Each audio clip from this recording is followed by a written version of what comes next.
مناسب ہے کہ جب سفر کا ارادہ ہو تو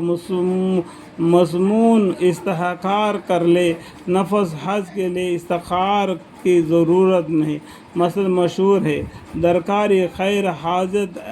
ہر پہنچ استخار نیست، کار خیر میں استخار رکھ حاجت نہیں۔ لیکن چونکہ اہم سفر ہے، راستہ دشوار گزرا ہے، ان امور کے متعلق استخار کرے کہ کب چلے، کسی راستہ سے جائے، کسی جہاد میں جائے وغیرہ وغیرہ۔ حضرت جابر رضی اللہ عنہ ارشاد فرماتے ہیں کہ حضور اقدس صلی اللہ علیہ وسلم میں استخار کرنے کا تعلق اس طرح اہتمام سے دیا کرتے تھے کہ جس اہتمام سے قرآن پاک کی صورت یاد کرتے تھے، اور ارشاد فرما کرتے تھے کہ جب کوئی محتمم پاشان اور پیش آئے تو 2 رکعت نفل نماز پڑھنے کے بعد دعا پڑھے۔ استخار کی دعا مشہور حج کے سب رسال میں موجود ہے۔ جب بھی کوئی پریشانی آتی ہے، وہ شیطان کی طرف سے آتی ہے، تو یہ سمجھ لینا ہے کہ وضو کر کے 2 رکعت نماز پڑھ کے اللہ سے دعا مانگنا ہے۔ یہ شیطان کو بھگانے کا ایک راستہ بھی بن جاتا ہے۔ حج کے مسائل کا معلوم کرنے کے سایہ کرے۔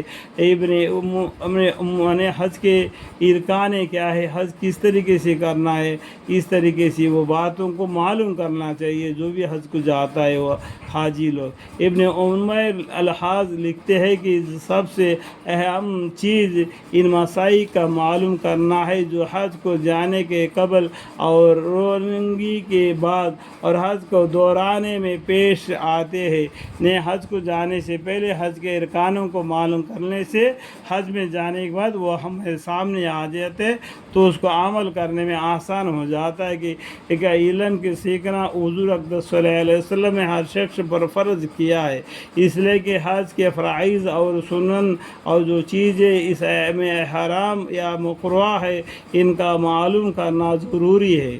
کہ بہت سے رسال روایت میں اس موضوع پر شائع ہو چکے ہیں، ان کو بالاستحیاد 2-4 مرتبہ سفر سے پہلے پڑھ لے تاکہ ناواقعیت کو وجہ سے اس اہم فرائض کے ادائیگی میں نقصان نہ رہ جائے۔ عام علماء بھی اس سے بے نیاز نہیں ہے۔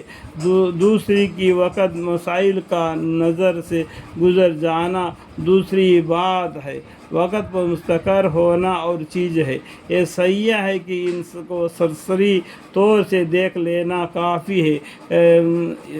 یومی کو بہت اہتمام سے اور غور سے دیکھنے کی ضرورت ہے، اور زیادہ بہتر یہ ہے کہ کسی عالم کی رفاقت سفر میں اختیار کرے اور ہر چیز کو اسے تحقیق کرتا رہے۔ 3 رسالوں کے مطالعہ کے بندہ ناکار حضور سید سے مشورہ دیتا ہے کہ ایک زبدہ منا کا مولفہ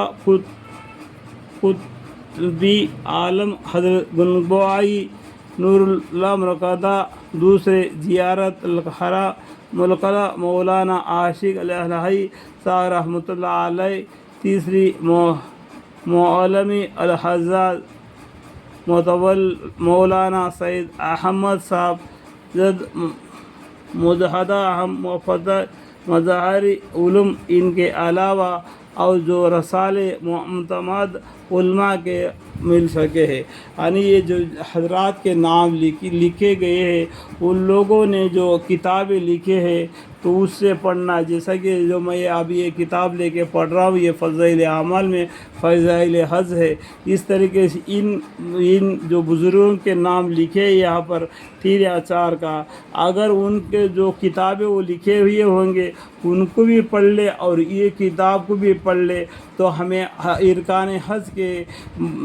بارے میں معلوم پڑ جائے گی کہ حج ہم کس طریقے سے کریں، اس میں کیا کیا مصیبتیں، کیا کیا سوال نمازیں آتے ہیں اس کو ہم کس طریقے سے ادا کریں، یہ معلوم ہو جائے گا کہ ہم احرام باندھنے کا، لبیک کہنے کا، مکہ مکرم میں جانے کا، وہاں پر طواف کرنے کا، صفا مروہ کا صحیح کرنے کا، شیطان کو پتھرے مارنے کا، اور مزدلفہ میں ٹھہرنے کا، مینا کے مسجد میں ٹھہرنے کا، اور مقام ابراہیم کے پاس میں 2 رکعت نفل نمازیں ادا کرنے کا، اور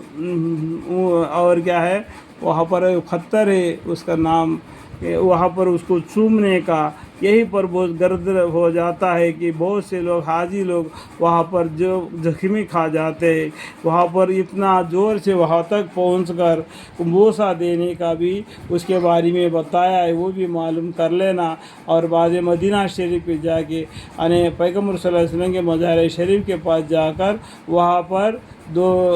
درود شریف کو پڑھنا، وہاں پر نماز پڑھنا، مکہ مکرمہ میں نماز پڑھنا، اور بھی کیا ہے اماں عائشہ رضی اللہ عنہا کا مسجد ہے وہاں پر بھی نماز پڑھنا، انہیں قبر مبارک کی بھی زیارت کرنا، وہاں پر بھی درود شریف کا پڑھنا، یہ سب باتیں حج کے معلوم کر کے نکلنے سے کیا ہوتا ہے تو ہمیں حج کرنا آسان ہو جاتا ہے۔ اللہ تعالی ہمیں اور آپ کو اس بات کو سمجھنے کی توفیق عطا فرمائے۔ انشاءاللہ تعالی ہمیں بھی حج مبارک ادا کرنے کی توفیق عطا فرمائے کہ ہم لبیک کہیں تو ہمیں بھی اللہ کے طرف سے لبیک کہنے کی آواز ہمیں بھی سنائی دے، اس طریقے سے ہم